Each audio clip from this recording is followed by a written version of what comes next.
बिस्मिल्लाहिर्रहमानिर्रहीम। अस्सलाम वालेकुम। जानवर, परिंदे और कीड़े भी तिब्बी मौत मरते हैं, मगर उनकी लाशें कहाँ जाती हैं? हज़रत इमाम जाफ़र सादिक़ अलैहिस्सलाम ने सैकड़ों साल कबल दंग कर देने वाला राज बताते हुए बताया है। जानिए कि हैरान कुन मालूमात हज़रत इमाम जाफ़र सादिक़ अलैहिस्सलाम ने जानवरों के बारे में हैरान कर देने वाली बात बताई। आपने फरमाया, परिंदे, कीड़े और जानवर भी यकीनी तौर पर तिब्बी मौत मरते हैं, लेकिन उन तिब्बी मौत मरने वाले परिंदों के मुर्दा जिस्म किसी को नज़र नहीं आते। आखिर ये लाशें कहाँ जाती हैं? मसलन हमारे इलाके में बेशुमार परिंदे, बिल्ली, चूहे, दूसरे जानवर पाए जाते हैं। ये जानवर भी अपनी तिब्बी मौत मरते हैं। रोज़ाना हज़ारों परिंदे और दूसरे जानवर मरते होंगे, लेकिन उनके जिस्म जो कभी हमें नज़र नहीं आते। अलबत्ता जानवरों की लाशें हमें नज़र आती हैं जो कैद में मर जाएं, या उन्हें जहर दिया हो, या शिकारी या किसी दूसरे परिंदे ने उन्हें घायल किया हो।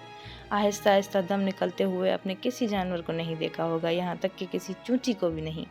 हज़रत इमाम जाफ़र सादिक़ अलैहिस्सलाम ने फरमाया कि ये मुर्दा जिस्म तुम्हें उसलिए नज़र नहीं आते कि ये चौपायों, परिंदों और दूसरे जानवरों को अपने मौत का इल्म अल्लाह ताला की तरफ से पहले ही हो जाता है। इसलिए वो मौत से कबल ही पहाड़ों, गारों, कुओं, दरख्तों के खोखले तनों, ज़मीन के सुराखों या गहरे गड्ढों में जाकर बैठ जाते हैं और वहीं मर जाते हैं। ये अल्लाह ताला का निज़ाम है, जिसकी वजह से आज इंसान सुकून से सांस ले रहा है।